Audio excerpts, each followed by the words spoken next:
Now at this time, I have the privilege and honor to introduce a fellow Marine of mine, Nick Stevanovic.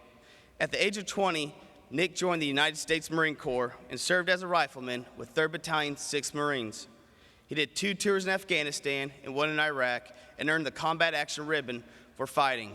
The Combat Action Ribbon is a personal award given to Marines and sailors for valor for fighting in combat.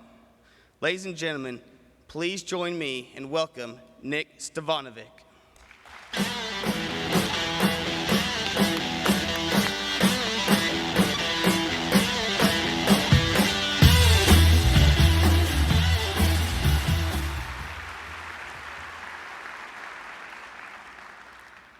Thank you.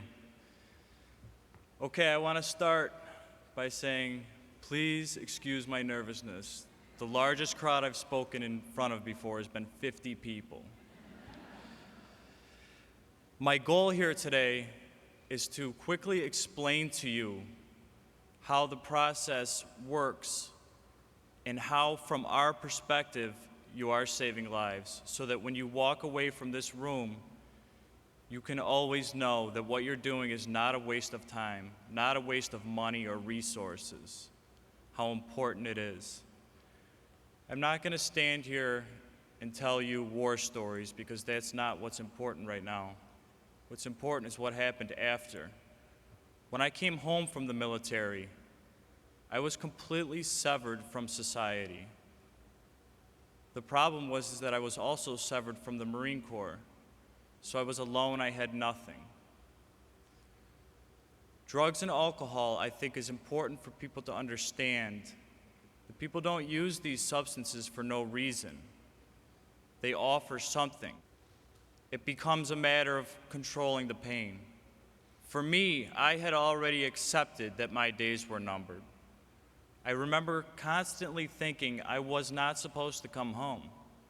I didn't know why it was like this. But I did know that the only thing I cared about was peace. I wanted peace and relief from these symptoms of the experiences that I had gone through. Some of these symptoms, like panic, sleeplessness, symptoms that Sigmund Freud discovered as somatic symptoms, physical symptoms that come from emotional experiences. I had fully accepted that I would never again be a contributing member of society.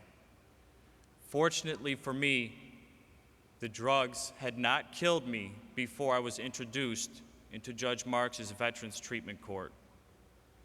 This was the first time that somebody had the power to help me. I had been to over half a dozen treatment centers, and nothing had worked. But I'd learned something once I got into Judge Marks's court, is that there was something more important to me than relief from my pain, and that was my freedom.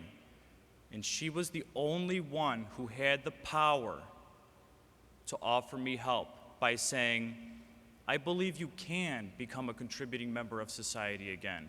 You may not believe this, but I do, and I'm going to give you this ultimatum. I am going to tell you that if you do continue to use drugs, then you will go to jail. And if you stop and give me 1 year of time, 1 year to try and come back to us, after that, if it doesn't work, it's on you. So that's what I did. Beyond my wildest dreams and imaginations, I had realized that I can become a contributing member of society again. And the important thing to remember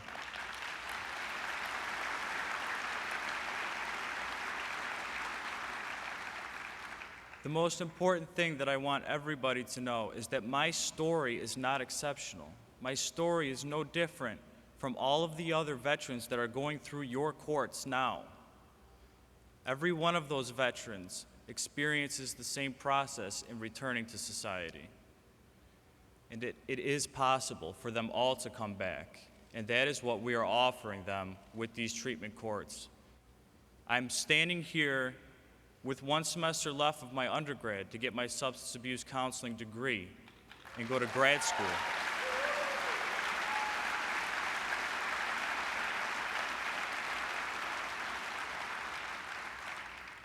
before now, that time when I was before Veterans Treatment Court, I was living out of my car. Like I said, I had nothing. And it was this court, and only this court, that gave me back my life. I want to end by saying, 2 days ago, I talked to the judge that ran my treatment court for the first time since I had been in her court. I talked to her on the phone, and I told her that for the first time in my life, she is the only person that I have ever met, along with her employees in her court, that I could say, you have truly saved my life, because I am certain that I would not be standing here in front of you had it not been for this court. Thank you.